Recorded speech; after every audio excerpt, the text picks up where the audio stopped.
লেবাননে হিজবুল্লাহর বিরুদ্ধে যুদ্ধবন্ধে রাজি হয়েছে ইসরায়েল। যুক্তরাষ্ট্র জানায় শুক্রবার স্থানীয় সময় বিকেল 4টা থেকেই সেটি কার্যকর হয়েছে, কিন্তু নির্ধারিত সময়ের পরও থামেনি হামলা। দেশটির বিভিন্ন জায়গায় অন্তত 12 বার হামলা চালায় নেতানিয়াহুর বাহিনী। একই সঙ্গে কিছু এলাকায় আলাদাভাবে গোলাবর্ষণও হয়েছে। এরই মধ্যে ইসরায়েলি সেনাবাহিনীর এক মুখপাত্র জানিয়েছেন, দক্ষিণ লেবাননে যে কোনো ধরনের হুমকির জবাব ও হিজবুল্লাহর বিরুদ্ধে অভিযান চালিয়ে যাবে আইডিএফ। তবে প্রেসিডেন্ট ট্রাম্প তেহরানকে কথা দিয়েছেন এবং দায়িত্ব নিয়েছেন ইসরায়েল লেবাননে আর হামলা করবে না, সব ফ্রন্টে মার্কিন হামলা বন্ধ হবে। এসব তথ্য জানিয়েছেন ইরানের পররাষ্ট্রমন্ত্রী আব্বাস আরাকচি। একই দিন দেশটির উপপররাষ্ট্রমন্ত্রী বলেছেন, ট্রাম্প যদি নিজের কথা রাখেন এবং ইসরায়েলকে থামাতে পারেন, তাহলে যুক্তরাষ্ট্রের সঙ্গে কূটনৈতিক আলোচনা চালিয়ে নিতে তেহরান প্রস্তুত আছে।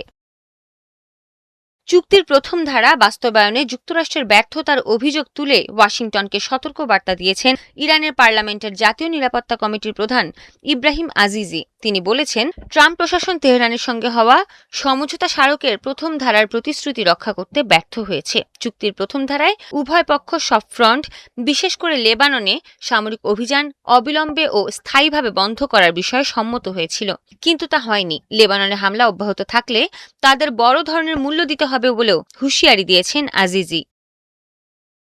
যুক্তরাষ্ট্রের সামরিক সহায়তা না থাকলে ইসরায়েল বড় ধরনের বিপর্যয়ের মুখে পড়ত বলে দাবি করেছেন মার্কিন প্রেসিডেন্ট ডোনাল্ড ট্রাম্প।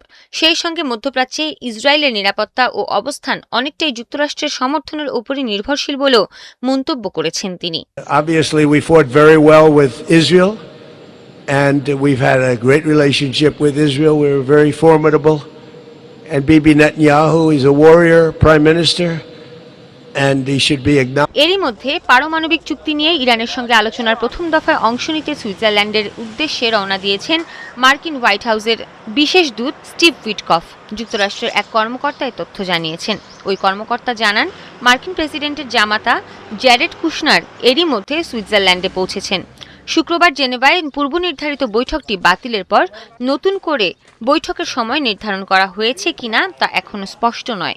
এদিকে ইরানের পররাষ্ট্রমন্ত্রী আব্বাস আরাকচি শনিবার সুইজারল্যান্ডে সফরে যেতে পারেন বলে জানা গেছে। সৃষ্টি ঘটক, ৭১।